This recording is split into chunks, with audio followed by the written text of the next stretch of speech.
please, for everyone, feel free to answer in the Q&A or in the chat if you have any questions as I'm going along. But especially at the end, we will be taking questions. I think now is a perfect time to get started. Uh, Once again, thank you to everyone for showing up, whether it be the morning or the evening time. Just a quick introduction to myself. My name's Patrick Kimberlin. I'm a sommelier in Los Angeles, really focusing on wine education, and I was very lucky to find Wiv, who is introducing wine to the blockchain. We will hear from Graham later on and dive a little bit more in depth as to what Wiv is doing, both on the blockchain as well as in the metaverse. Really, really exciting stuff. But let's dive in right now. This week they released their legacy collection of some fantastic Portuguese wines. So let's learn a little bit of the about the Douro Valley.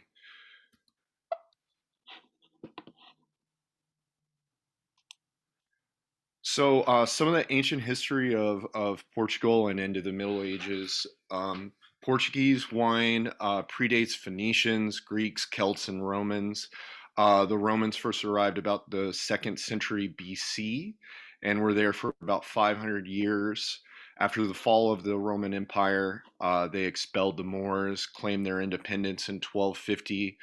Um, it was around this time they really started focusing on their navy, really relied on maritime trading, navigation, and in 1419, Prince Henry the Navigator, their sailors discovered Madeira, another fantastic wine in its own right. This kind of became one of their first important port of calls for ships going eastward toward India or westward toward the New World, filling up their ships fresh food, sugar, wine made both there as well as in Portugal. So in 1678, the English first discovered port wine. They were in the town of Lamigo and met the abbot of Lamigo. So port wine back then, basically the wine was made and then they would add alcohol to it after it was aged, adding brandy, keep it from spoiling on its journey on the way back to England. Um, to give you an idea, the very same year in 1678, there were 427 tons. A ton is about 954 liters, or 252 gallons. In 7 years, in 1685, there were 14,000 tons, or about 13 million liters, exported from port to England. Around this same time, uh, France and England were in the middle of a war, and also it's a really good time to talk about kind of the global trade. Can anyone guess what one of the biggest exports as well as a mark of wealth would have been around this time, this mid 1600s? Spices for sure. Spices were one of them, but I'm looking for another S word. Yes, yes, Graham, sugar, sugar. So around this time, there were 120 sugar refineries in England, and sugar was a huge mark of wealth, especially if you went to someone's house. There would be cookies, cakes, all kinds of different things that were made with sugar. And so this was a perfect time to introduce, especially to the English market, something that had a little bit more sweetness to it. And it was kind of over time that what the English started doing was adding brandy, and especially they're adding brandy, um, which in Portugal is aguardente, and adding that to the wines and making it fortified.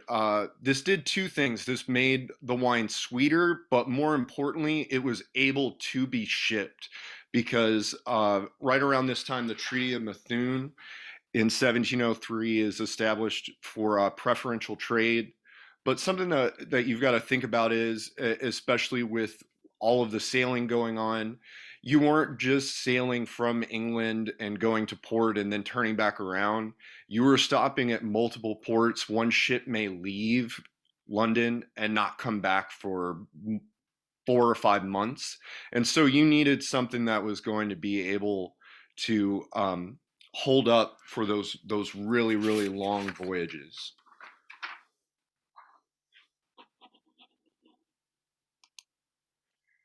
So you can't have too much of a good thing, in Portugal wineries just could not supply the English demand, which resulted in a lot of fraudulent practices.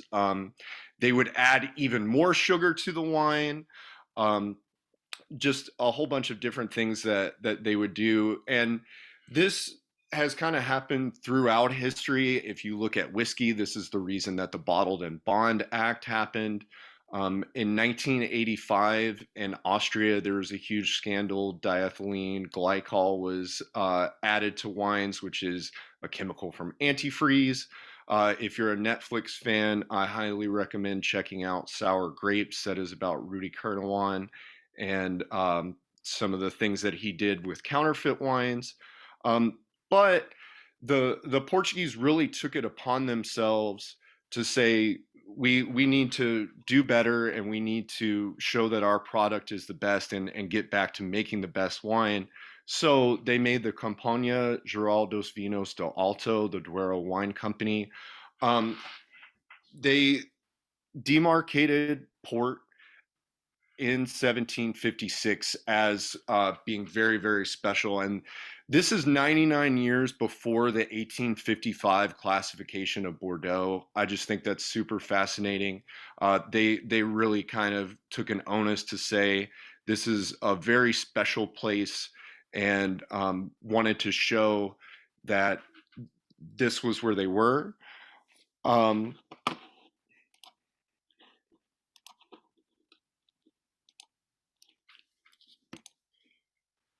so, as you can imagine, tensions are growing between Spain and Portugal because of this.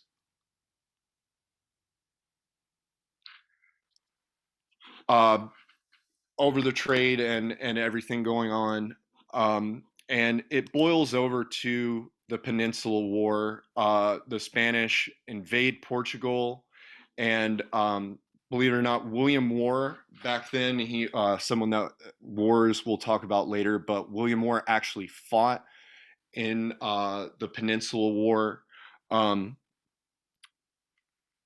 Sherry takes away the popularity from the port wines, and it is then that phylloxera devastates many vineyards in the 19th century, and this really can't be overstated. Um, it's a total snowball effect. Basically, the vineyards are not allowed. All so phylloxera is a root louse, and it basically eats the grapes and the leaves of the vines.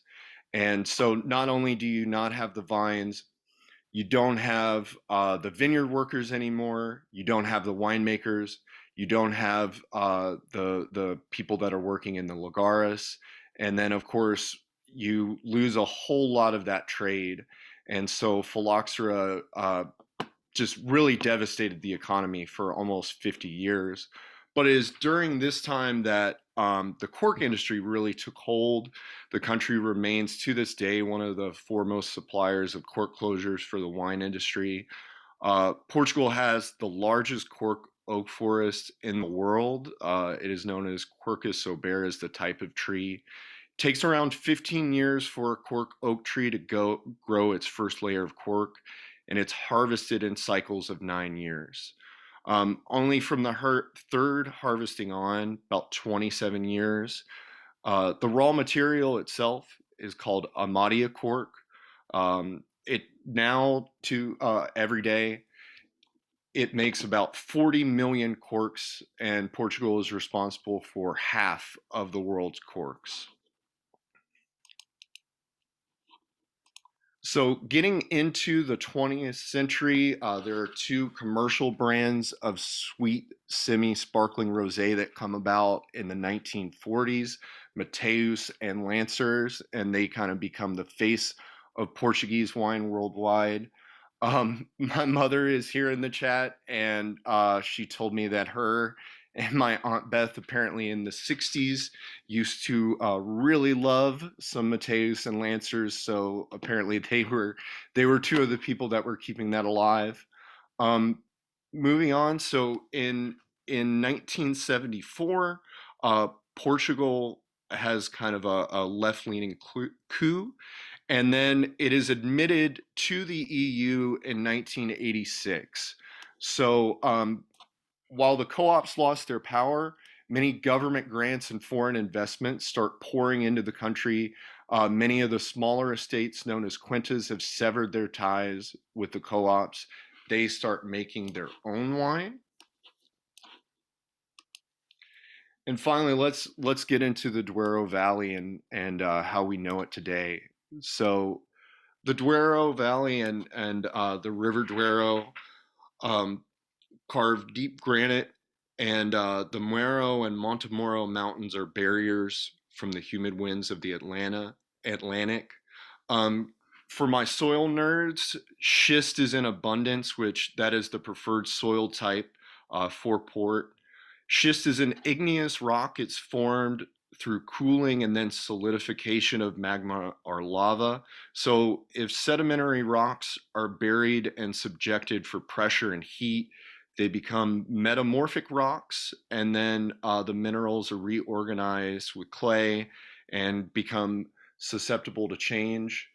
Shale, if you bury it and subject it to oven-like temperatures for millions of years, it will become slate, much like what we see in the Mosel River Valley in Germany.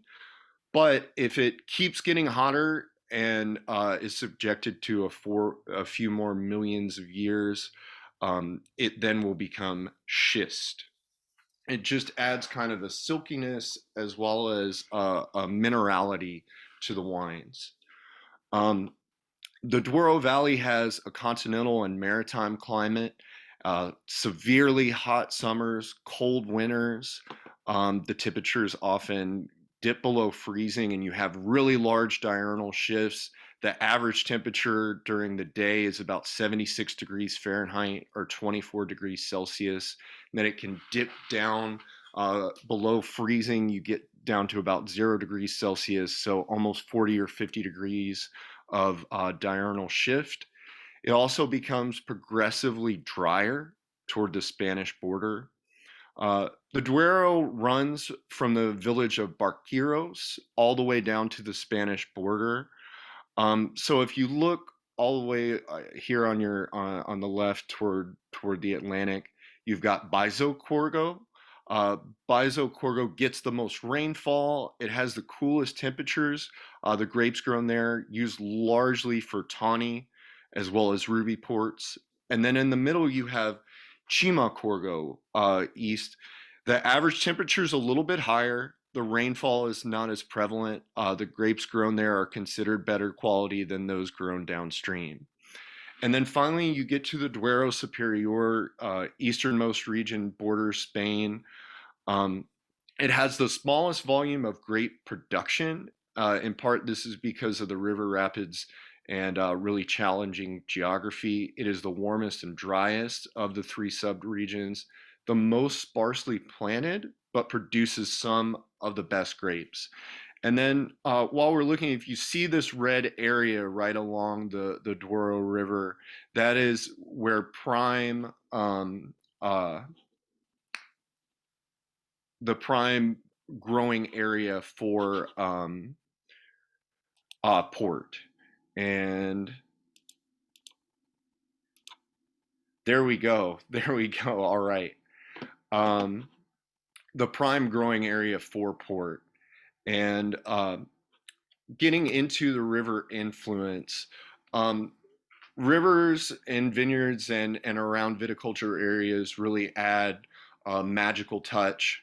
As you can see here, uh, you get double the sunlight.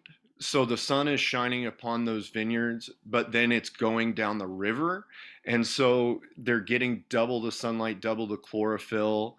Um, Going back to the diurnal shifts, it is able to keep the cool, kind of retains the acid and the freshness. And then liquid water acts as both a reservoir as well as a cooling agent in the valleys that they're in.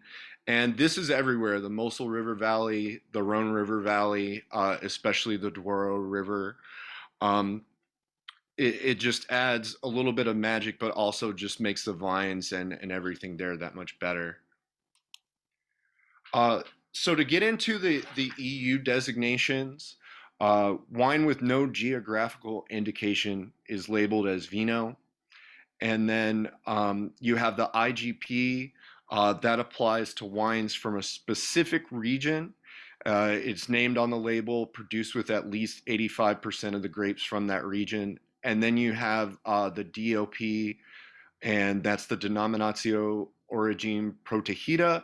That is the highest level of quality of wines. It must come from a clearly designated region, must comply with strict quality standards, the grape varieties, cultivation, yield, harvesting, how it's aged. You'll see on very special reserve bottles, Garrafeira.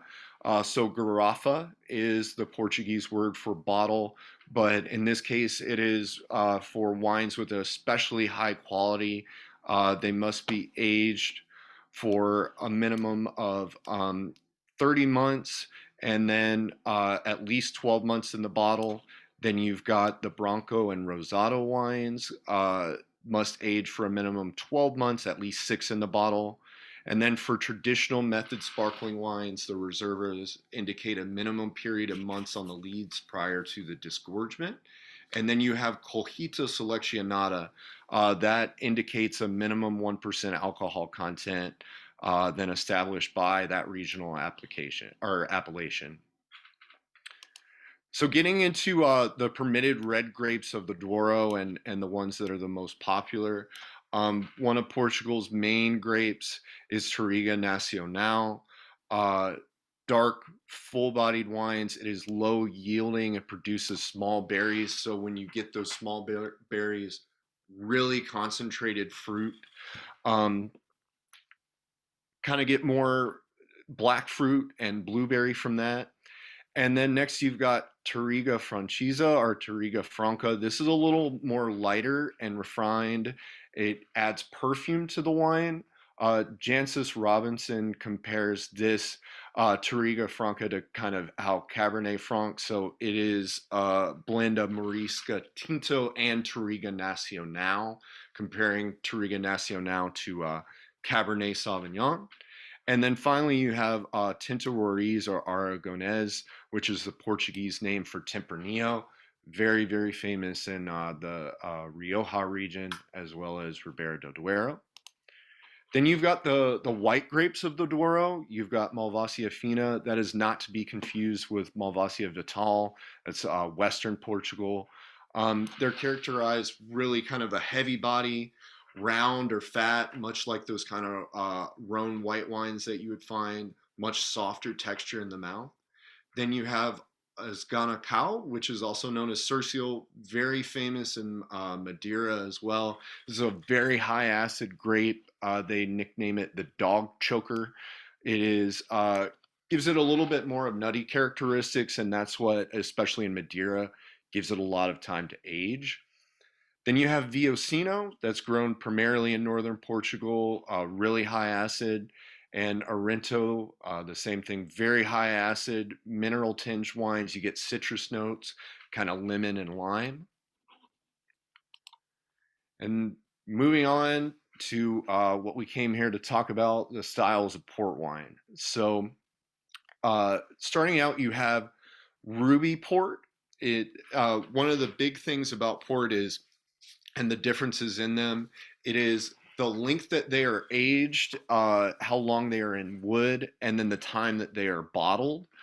Um, so for ruby port, it is going to spend 2 to 3 years in wood, bottled, ready to drink. It is aged in large vats. They want to avoid oxidation. You're looking at 20,000 to 80,000 liters of ruby port. Really fresh fruit characteristics and aromas. And then for white port, you get the same aging requirements as ruby, but they only use white grapes. This is the only style of port that does. Moving on, when we're talking about like the tawny ports and things like that, there are no white grapes in those. So for tawny port, what I'm drinking this morning, um, this is a very sweet barrel aged port, and we were talking about with ruby port, they do not want to go with those oxidative kind of nutty flavors. With this, they are aged in smaller barrels called pipes, about 550, 650 liters.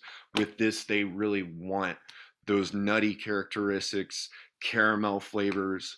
Um, you get aged tawny. Right now, I'm drinking a 10-year, but it goes to 10-year, 20 years, 30 years, and 40 years. Each year, you're going up in quality as well as price.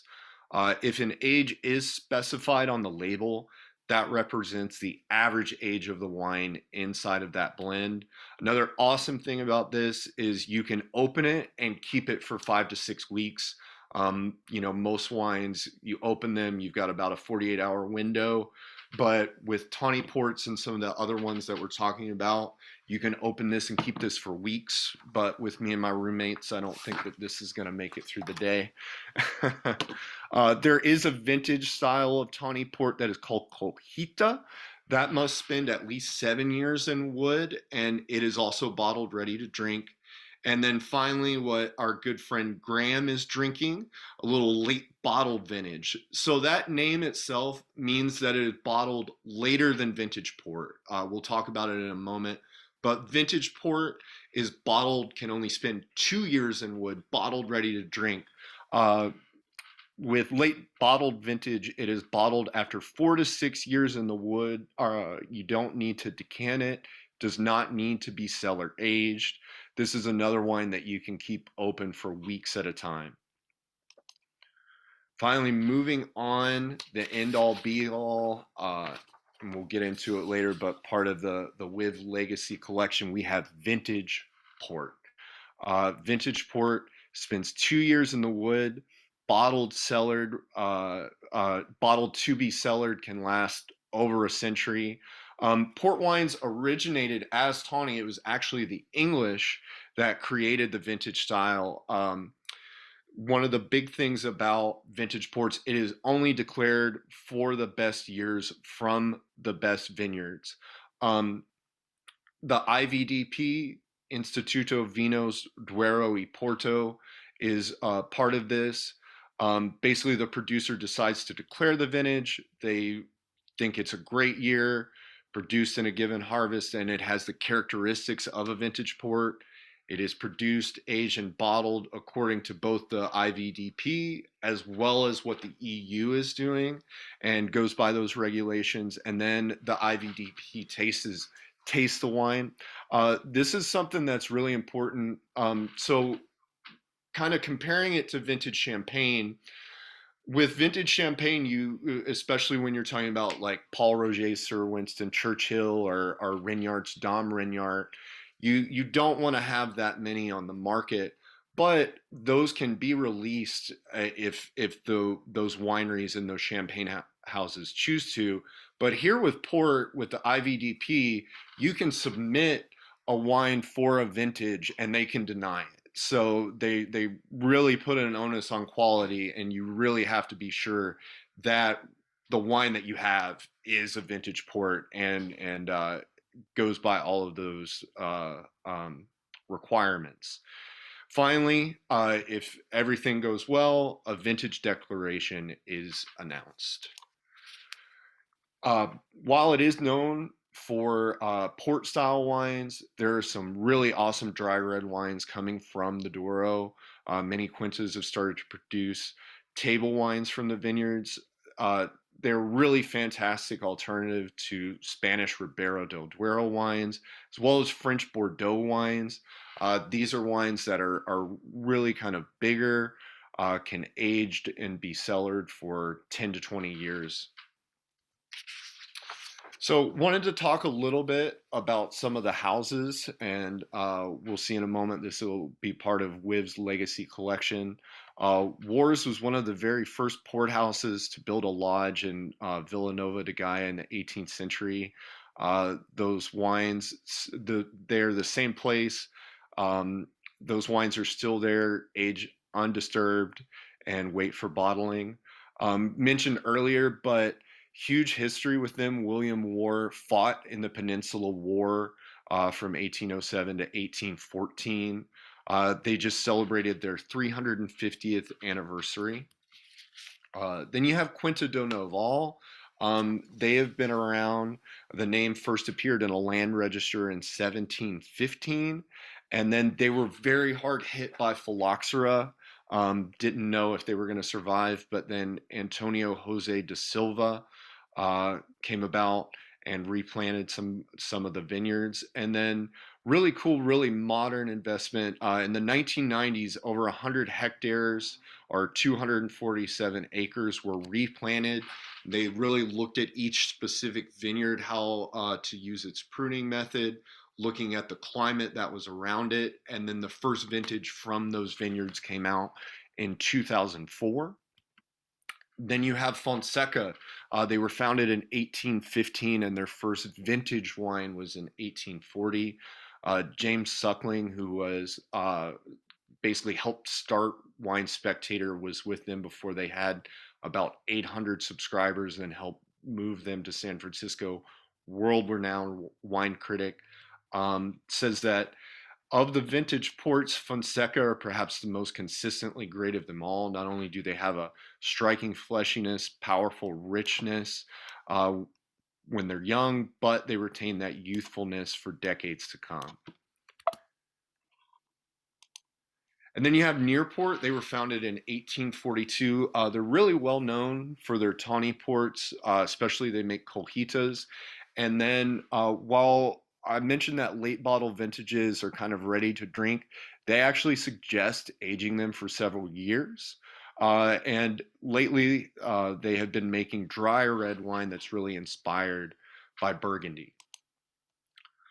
As far as food pairings go for Douro wines, traditional style desserts, chocolates and caramels, intense blue and goat cheeses. Stilton cheese is one of the most popular, but there's a real wide array of dishes that work. White port pairs really, really well with oysters and salmon. Sushi is fantastic, and it is also used as an aperitif. Um, Highly recommend ice, white port, and then a little soda water. And Jorge's got some goat cheese. I love it. Doing some white port, soda water, a little mint, or some basil. It's fantastic cocktail, almost kind of like a mint julep.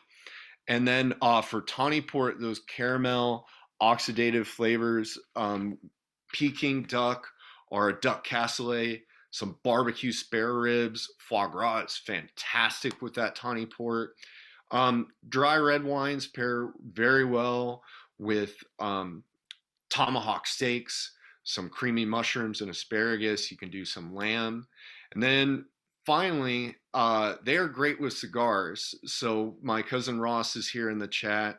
And one of my most fond memories of college when I was a freshman, Ross came to visit me and took pity upon the Natty Light that was in my fridge. And he brought a 20-year Taylor Fladgate tawny port that he left with me. But he and I sat out by the pool in my apartment, drank that, and smoked some cigars. And that was one of my first real introductions to living the good life, if you will. So, I wanted to talk about WIV and also how we met them. So, some of you that may know me, I've always been really focused on wine education, learning more. Big thanks to Guildsom for a lot of the research that I went through with this. But lately, especially over the past year, I've really been getting interested in both blockchain technologies as well as what's going on with the metaverse and things like that. And through the power of social media, specifically LinkedIn, I got introduced to Wiv and connected with some of these gentlemen. They're doing really fantastic stuff, not only on the blockchain, but also with Sandbox. But we have a sommelier here, as well as their head of communications, Graham Brandom. Graham, if you'd like to speak about Wiv for a few moments, uh, take it away. Hey, yeah, I can absolutely do that. And just as a side note as well, hopefully we can do a bit of live tasting after this as well, get the Yes, audience yes, I'd love involved to. and just have some chats. That'd be really, really nice. Obviously, we've all got wine in our hands already, so I'm going to keep this very, very brief and to the point. Wiv is a wine investment company that just happens to be on the blockchain. We started a couple of years ago now. Our head, Tommy, who you can probably see in the gallery view, he's got his video on there, and Håkon, the co-founder. They started this whole venture, kind of seeing the writing on the wall when it came to blockchain, how it could just completely evaporate all of the problems, the trials and tribulations that come from collecting wine on your own, like having to cellar it, having to pay all the taxes and the export and the import costs and all that. So really what Wiv essentially is a bespoke service for you investing in wines, getting the full value of the wine and maximizing your returns in a completely frictionless way. Um, and alongside that, we do a lot of really other fun, really fun stuff as well. We've got like a metaverse world coming along. We've got DeFi applications being built, so you can start to like unlock the value of your wine in other ways too. Yeah, we definitely think there's a lot of potential here for the blockchain and metaverse world to kind of really open up the wine community in a way that hasn't been done for hundreds of years. Um, so yeah, I think that's kind of like a brief overview. If you have any questions, of course, we're always happy to answer any of them. So yeah, but I don't want to keep you from your wines and from tasting them and talking about them. So Patrick, I'll hand over back to you. Thanks so much, Graham. Yeah, super exciting stuff. I am the proud owner of 2014 Salvioni Brunello de Montalcino. I don't know. I may have to redeem that and drink it. I don't know. We'll see. But I'm very excited with what Wiv is doing, and as he mentioned with the metaverse, I have agreed to run Wiv's crush pad, and I am going to need to put together a crush crew. They also have an awesome Italian wine shop. I saw right before I got on Florencia Gomez, who is a Master of Wine candidate and also working for Wiv. She just posted an article about what is Wiv. You can check that out afterwards. But um, wanted to thank them for letting me put this together and uh, talk about the lovely wines of Portugal and kind of partner with them for the day. Without further ado, moving on, uh, the Wiv Legacy collection of Douro wines. So you've got the Altano Douro DOC Tinto 2016, which is a blend of Tinto Roriz as well as Tinto Barocca. Um, then you've got Quinta Do Valley Mio, the Tinto 2012. That is a red blend. It is 58% Touriga Nacional, 35% Touriga Franca, and 5% Tinta Barocca. Only 2% Tinta Roriz. It is aged for 18 months, and French barriques are 80% new. Comes in at 14% alcohol. There were only 2,000 cases produced. Then you have the Newport Charm Tinto 2014. James Suckling, really world renowned wine critic, as mentioned before, gave that a 96. It undergoes fermentation in the press, moves on to the barrel. No batonnage, is only racked once, aged in French oak barrels for 15 to 19 months. We mentioned earlier. Warre's Vintage Port 2011. So Wine and Spirits gave this a 97. James Suckling gave this a 96. Wine Spectator 96.